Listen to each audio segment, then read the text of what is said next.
Hello everybody, it's Wyvern here with another bit of Total War, Warhammer 2, Cool Wake Magic gameplay. This time around, we are playing as the Tomb Kings on the Iron Sand Desert against the Lizardmen intruders. So, for my composition here, I did want to try a few things out against the Lizardmen. I did decide to bring Archon the Black. He's probably the most flexible and solid lord. I don't think there's much to explain there. Fate of Buna, Spirit Leech, the usual stuff, Staff of Nagash, Tomb Blade of Archon, and of course the Libra Mortis. So, he's just a very solid pick. Even against the Lizardman, I think he's okay. He doesn't have anti-large or AP, like, for example, Cetron Horse does.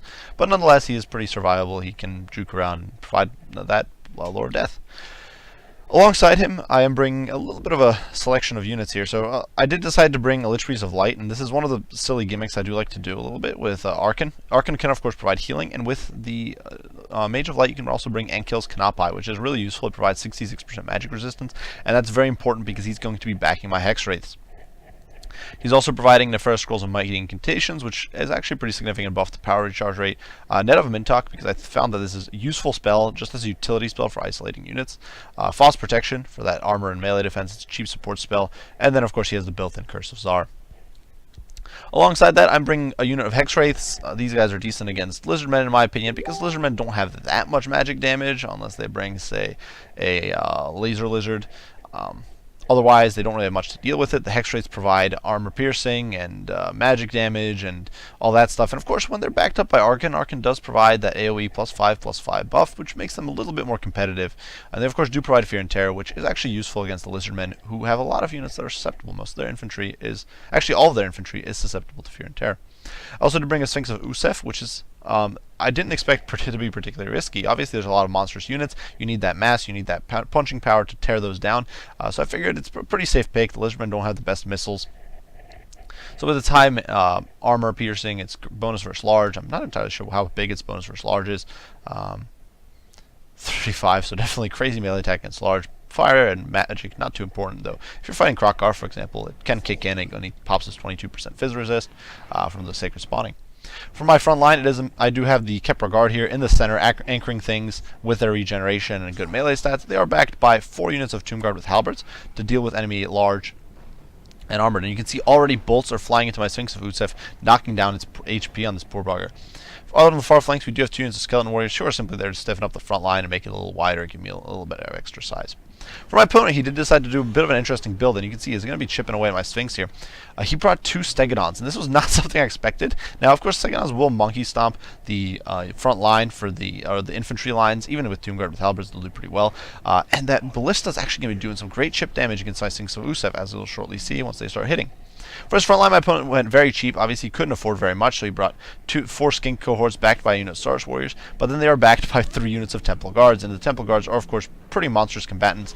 They will outtrade anything that the Tomb Kings can put on the field in melee, except for maybe something like, say, a Higher Titan, but even that they'll probably outtrade just because they have that bonus versus large and AP. And you can see the Sphinx here is just getting chopped up, and I've gotten too close, so now I can't really dodge the bolts, and it's definitely a rough spot. These Temple Guard mean that I can't charge in, I can't fight those units, so I'm going to jump in here, do a little bit of damage to the Skink cohort, get a nasty little charge, and then before I can pull out, I get hit by a net of Mintok, and I make a little bit of a mistake here by not casting it on the Temple Guard, so the Sphinx is going to get a bit of a beating. In turn, though, I do cast, or actually my opponent casts something. I cast Thirst on the Midnight Wind, so this Sphinx is going to get taken to Pound Town. In turn, though, I'm going to try to charge on top of Lord Mazda Mundi and his troops here. My opponent did bring Lord Mazda on foot, or on the toilet, with the Ruination of Cities, Banishment, Shield of the Old Ones, which is actually powerful against Fate of Buna especially. He does have Apotheosis, he does have Decrease of the Midnight Wind, Harmonic Convergence, and Net of Mintok. On my side of things, though, I do hit his Temple Guard here with a Fate of Buna. Despite the fact they're trying to surround the Sphinx here, I do get a rear charge with the Hex Wraiths, trying to extricate them from this Hex Wraith fight and just get rid of these annoying Temple Guards. My opponent does pop a Shield of the Old Ones, though, which will protect them, and unfortunately that Banishment is going to do a lot of hurt to my poor Hex Wraiths, so I'm trying to pull away to safety. Unfortunately for my opponent, though, the Skinks cohort here is going to get routed. You can see the Skinks over there getting broken. And in the center, the Star Warriors are getting torn apart by the Kepra Guard, who is simply a superior melee combatant. So as things are collapsing, I'm going to be able to start pinstring my opponent and finally take these annoying Stegadons offline and prevent them from shooting. And you can see they're already spent about half their ammo, and it shows on the Sphinx's HP, which is basically gone. Now over here, I do pull the Hex Wraiths back into the fray, jumping in against the Temple Guard, trying to get some additional damage in against them.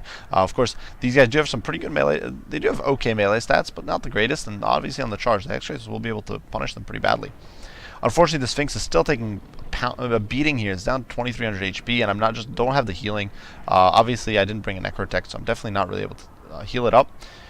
And my opponent is doing his very best to stop me from pushing through by throwing his Temple Guard into the fray here. He's trying to prevent me from shutting down his remaining shooters here. That said, my Tomb Guard are definitely pretty healthy. You can see I do still have these Skeleton Warriors. I'm trying to circle around with the Sphinx to avoid all that fire. Though I'm still taking some of those crossbow bolts. And my opponent does cast another Curse of the Midnight Wind here, so definitely a little bit of a nuisance. But in my turn, I'm going to be able to get a bit of a rear charge here and get my Hex Wraiths in. As you can see, Nefarious Scroll has gone down, giving me some extra Winds of Magic. I got Enkill's Kanapai to get that extra defense against magic damage. And we are diving in. Now you can see I will be able to jump the Sphinx in, go after this Stegadon in melee. And it's definitely going to be able to start taking this guy to Pound Town. My opponent does push in with a lot of his troops. You can see he's pulling in Mazdamuni, he's pulling in the other Stegadon. Of course, the Sphinx is somewhat squishy, but in turn, I have all these Grave Guard, or Tomb Guard with Halberds down there. So this is a total mosh pit here. You can see Hex Wraiths, Tomb Guard, the Sphinx, Lord Toilet Bowl over here, all slugging it out. And the Stegadon is getting destroyed by the Sphinx, but in turn, my Sphinx of Usef is slowly but surely getting chipped away at. Not in a good spot. I do get another Fate of Bunov, but my opponent counters with that Shield of the Old Ones, and it's going to reduce the damage I get by a significant margin. So there's definitely a bit of an unfortunate situation for me. Definitely great counterplay from my opponent. Definitely good job with the situational awareness. I do manage to get rid of the Stegadon, though. It does finally rout, which is good for me because I can then use my Hex Wraiths to chase it off the field and get rid of it for good. In the meantime, over on the flank here, my Skeleton Warriors are slugging it out with the Skinks. The Skinks are actually inferior to the Skeleton Warriors, I think, which is a little entertaining. That's something that's worse than these guys, because they are chevroned up, of course, but they also cause fear and terror, or fear, so they're going to be able to rout these guys off, and that's going to clear up a flank for me. In the meantime, over here in the pits, it's still a bit of a slugfest. You can see the Kepra Guard is in here, all the various Bastildons and Tomb Guard and Lich Priest, they're all in there. I do drop a False Protection, just trying to keep the Sphinx of Usef alive a little longer, get a little more value out of it, try to get rid of this Bastildon. It's now my prime target because I want to get that Revivification Crystal off the field. I do get a Liber Mortis off and a Tomb Blade of Arkan, just trying to keep it alive a little longer. But my opponent is getting massive value out of this Ruination of Cities because, of course, my infantry is just so very susceptible to that.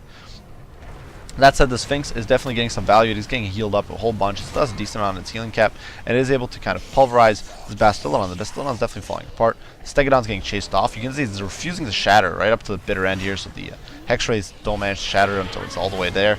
But the Sphinx of Usef is in there. It's slugging it out. It's surrounded and faltering, but definitely still hitting hard. And fighting the pits is definitely a bit of a confused mess. You can see some of those rocks falling there from the cliff. But over here, the Skeleton Warriors are sitting around looking pretty. In the meantime, the Hex Wraiths are coming back. 26. They are on 26 models, but they will be able to dive in and cause hopefully some terror on these Temple Guard, who are being buffed up by Apotheosis and just sticking in there, sticking in strong. My Sphinx, in the meantime, has gone down finally to that sheer power. You can see the Bastildon just still refusing to go down despite its relatively bad melee stats. It's definitely a bit of a drawn-out slugfest. I do occasionally manage to rout off Skin cohorts. A big part of the reason for that here, I think, is because the Hex Wraiths do cause fear and terror, and that's just very useful. I do get a Enkill's Kanapai there, just trying to heal him up. I'm not entirely sure how Mazdamuni doesn't have magic resistance, so I could potentially get some value out of that. You can see a Shield of the Old Ones going down, which is going to be good at protecting against the Hex Wraiths. But in turn, of course, all of these Tomb Guard with Halberds are just able to chip away, slowly but surely, eat away at this Bastildon. You can see I debuff this armor, I debuff the armor of the Stegadon, and they are getting taken apart. You can see the Kepra Guard actually heal up a decent amount thanks to Arkan. I do pull Arkan out because my opponent was trying to snipe him, and I am trying to escape with the Lich Priest. Just get these troops out of the fight, get away from these enemy troops, and avoid getting shut down. In the pits here, the Saurus Warriors are getting torn apart. The Temple Guard are definitely starting to falter. You can see these guys now at 26 models and 1100 HP. I do finally get my Summon of a Shopday, and this is taking a very long time in this game because my opponent was so focused on my big units. Definitely props to him for doing that. That was definitely a good play there. I can't criticize him for that at all, but it was very annoying because I really could have used those Shopday much sooner, and you can see I do dive them in, going after the Temple Guards, trying to chop through that infantry that's causing me so much pain. Bastiladon finally does break, and unfortunately it's still only broken, not shattered. So I'm sending Arc into black after it, trying to shut it down. And so he's going to run after it and chase it a little bit before turning back to support the main fight here, because of course his melee attack and defense buff is very useful to all these troops. I do get a little bit of the Tomb Blade of Archon here. It's such a useful tool, just keeping my troops in the fight, and I do get a Spirit Leech off on the Bastiladon, which should hopefully be able to chase it off, get it off the field, and dead completely. And my opponent's army finally does start to falter and collapses to fear and terror and army losses, really after a very drawn-out and rather brutal fight. So definitely a Pyrrhic victory for the Tomb Kings. So my opponent definitely had a pretty interesting composition. It's interesting build. It's something you don't see very often. Bring Stegadons with, at least not against Tomb Kings. You don't see these sort of builds where someone brings Stegadons and actually tries to snipe you down from long range. The Sphinx took a nasty beating and really didn't get as much value as I would have liked.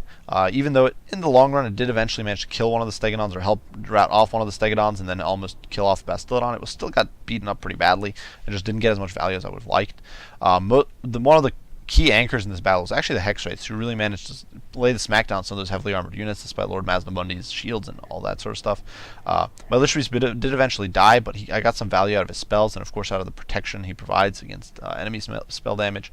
Tomb Guard with Halberds, absolute MVPs, and I think they can definitely have a bit of a place against the Lizardmen. They're very tanky. They do have that AP, which makes them decent against just about anything that the Lizardmen put on the field. They can definitely trade pretty well with just about anything, and that's definitely one of the nice things. I also did have the 2 Skeleton Warriors. They're a good idea, I think, whether or not you really... there's actually several reasons to bring up Skeleton Warriors, in my opinion. Part of it is, of course, if your opponent decides to bring, say, Skirmishers, you can stick a unit of Skeleton Warriors on them. They have silver shields. They'll just chase them and slowly but surely die, but you can waste your opponent's time and resources.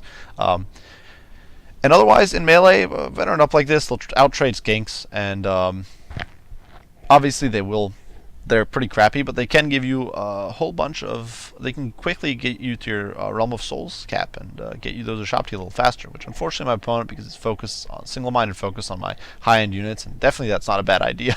That definitely didn't work out for me this game, but it's definitely something you can do, make use of with skeletons. Kepler Guard, also a great anchor unit. I used to not like these guys, but I've definitely been getting to like them more and more. And of course Archon, just usual good choice. Definitely interesting choice for my opponent. I think this could have definitely worked. Had my opponent played a little more cautious, had he pulled his tried to get his Stegadons a little further away, or played a little more aggressively with his Temple Guard, gotten support in against those Tomb Guard. If the Temple Guard had been in there supporting against the Tomb Guard, I think it might have swung in his favor. My opponent just kind of squandered his whole front line. He could have easily enveloped my skeletons, gotten the collapse on the Skeleton Warriors on the flanks, and then kind of wrapped up the Tomb Guard. And I think he could have definitely played like that, and it would have probably worked out for him much better than this way, where I managed to basically defeat him one unit at a time. I basically got rid of about 2,000 resources with very little losses when I was dealing with the Skanks and the Stars Warriors. And then the rest of my army converged on those. And actually there was a unit of Temple Guard in there as well, so really it would have been closer to about 3,200. So about a quarter of my opponent's army kind of died alone while he was chipping away at the Sphinx. So my opponent could have definitely, I think, been a little more aggressive or more proactive, could have pushed in some more Temple Guard units, or the Bastiladon with the Refication Crystal maybe. Interesting to see Lord Maznamundi as well. It definitely was unexpected and caught me by surprise. Nonetheless, great game into my opponent Sitiaki here. I do hope you guys enjoyed the video. If you did, be sure to leave a like and subscribe down below to keep up with additional content. As usual, I do appreciate you all for watching, and if you have any comments, criticisms, anything like that, be sure to share them down below and I'll respond as soon as I can. As usual, guys, yeah, thank you all for watching, and I'll see you all in the next one. Bye for now.